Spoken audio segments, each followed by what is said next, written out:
Okey, Assalamualaikum dan seperti biasa berjumpa lagi kita di channel KL Info Media, channel yang membuat tinjauan selepas operasi apa-apa jenis operasi lah tuan-tuan, terutama kalau di sebelah Kuala Lumpur ni di BKL, Jabatan Immigration, KPDN dan jabatan-jabatan penguatkuasa atau pencuci yang lain di sekitar daerah di Kuala Lumpur ini Okey, untuk video kali ini kita ada satu lokasi untuk tinjau, iaitu di kawasan Bandar Tun Razak, Ceras.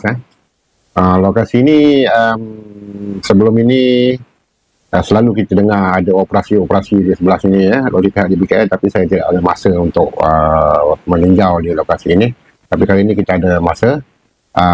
Sebelum kita tinjau ke kawasan tersebut, seperti biasa kita akan reaction satu video yang dikeluarkan oleh pihak DBKL untuk kita lihat Jadi kita lihat video ini dulu.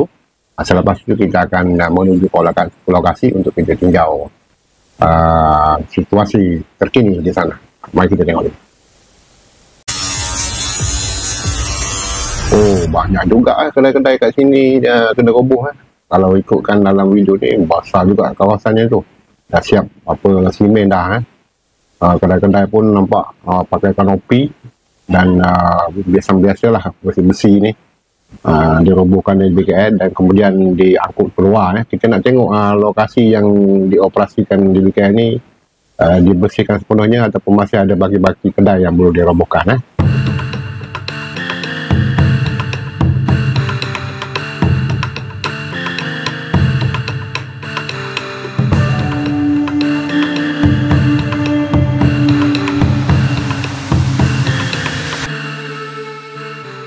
Okey tuan-tuan, sebelum kita ke lokasi, kita tinjau dulu lokasi sekitar di Taman Tenaga ni Jadi abang dapati di sekitar taman ini banyak sekali kedai-kedai, gerai-gerai yang dibina oleh di BKL Ini kedai ni di BKL punya lah banyak gerai sekali, kedai makan, barangan runcit dan sebagainya lokasi ni kalau kita tengok banyak sekali kedai orang Melayu jadi macam tempatan banyak dekat sini. Ada juga gerai-gerai bukan Islam tapi tak banyak macam yang ada di lokasi yang kita tengok ni Jadi kalau ikutkan majoriti penduduk di sini adalah orang Melayu Islam jadi agak mudah lah untuk kita kalau nak berkunjung ke lokasi ni. Okey, kita terus saja ke lokasi untuk tujuan kita kali ni, iaitu di lokasi perubahan yang telah dilakukan oleh pihak DBKL baru-baru ini.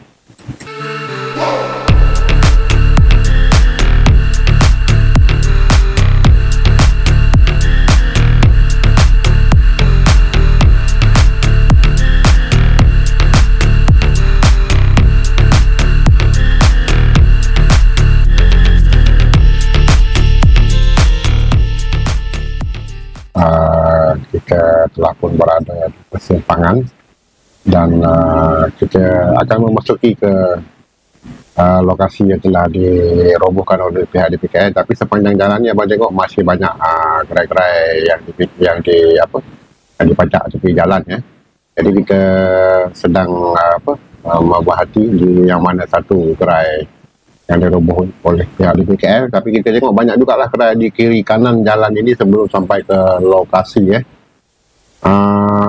ada orang jual lemang, ada restoran dan bermacam-macam kat sini sebelum kita tiba ke lokasi. Jadi lokasi kita Taman Tenaga dekat depan ni Taman Tenaga.